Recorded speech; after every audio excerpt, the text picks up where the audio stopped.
नमस्कार दोस्तों, आपका स्वागत है मेरे चैनल सुविचार विद प्रेशर में। आज की इस वीडियो में महाशिवरात्रि की 4 पौराणिक कथाओं के बारे में बात करेंगे। महाशिवरात्रि और उससे जुड़ी 4 पौराणिक कथाएं। धर्मशास्त्रों में कहा गया है कि महाशिवरात्रि का व्रत करने वाले साधक को मोक्ष की प्राप्ति हो जाती है। लेकिन क्या आपको पता है महाशिवरात्रि क्यों मनाई जाती है और इसके पीछे की पौराणिक घटना क्या है? आइए जानते हैं महाशिवरात्रि से जुड़ी पौराणिक कथाओं के बारे में, जो इस दिन के महत्व के बारे में बताती हैं। कथा क्रमांक 1। पहली कथा के अनुसार एक बार माता पार्वती ने भोलेनाथ से पूछा कि कौन सा व्रत उन्हें सर्वोत्तम भक्ति और पुण्य प्रदान कर सकता है। तब भोले शंकर ने स्वयं इस पवित्र महाशिवरात्रि के बारे में बताया था। उन्होंने कहा कि फाल्गुन मास में कृष्ण पक्ष की चतुर्दशी की रात मुझे प्रसन्न करती है। इसीलिए कहा जाता है कि महाशिवरात्रि के दिन भगवान शिव को प्रसन्न करना बहुत आसान होता है। कथा क्रमांक 2। इस पर्व से एक और पौराणिक कथा जुड़ी हुई है। इस कथा के अनुसार इस दिन भगवान विष्णु और ब्रह्मा के सामने सबसे पहले शिव करोड़ों सूर्यों के समान प्रभाव वाले ज्योतिर्लिंग के रूप में प्रकट हुए।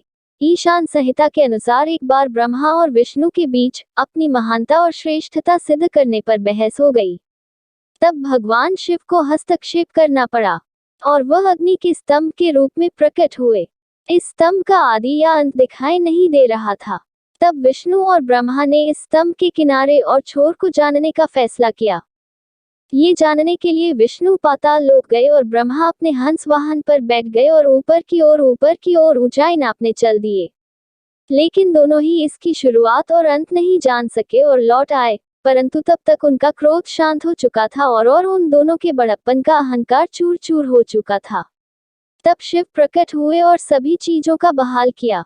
ऐसा कहा जाता है कि शिव का ये प्रकटीकरण फाल्गुन कृष्ण चतुर्दशी की रात को हुआ था। इसलिए इस रात को महाशिवरात्रि कहा जाता है।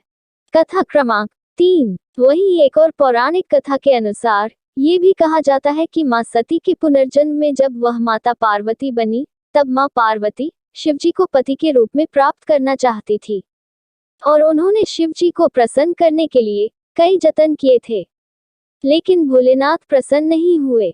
जिसके बाद मां पार्वती ने गौरीकुंड में कठिन साधना की और शिवजी को मोह लिया। जिसके बाद इस दिन शिवजी और मां पार्वती का विवाह हुआ और शिव ने गृहस्थ जीवन में वैराग्य के साथ प्रवेश किया था। और तभी से महाशिवरात्रि के दिन शिव और शक्ति के मिलन के उत्सव के रूप में भक्त उपवास और पूजा करके इस त्योहार को मनाते हैं और शिव और शक्ति का आशीर्वाद लेते हैं।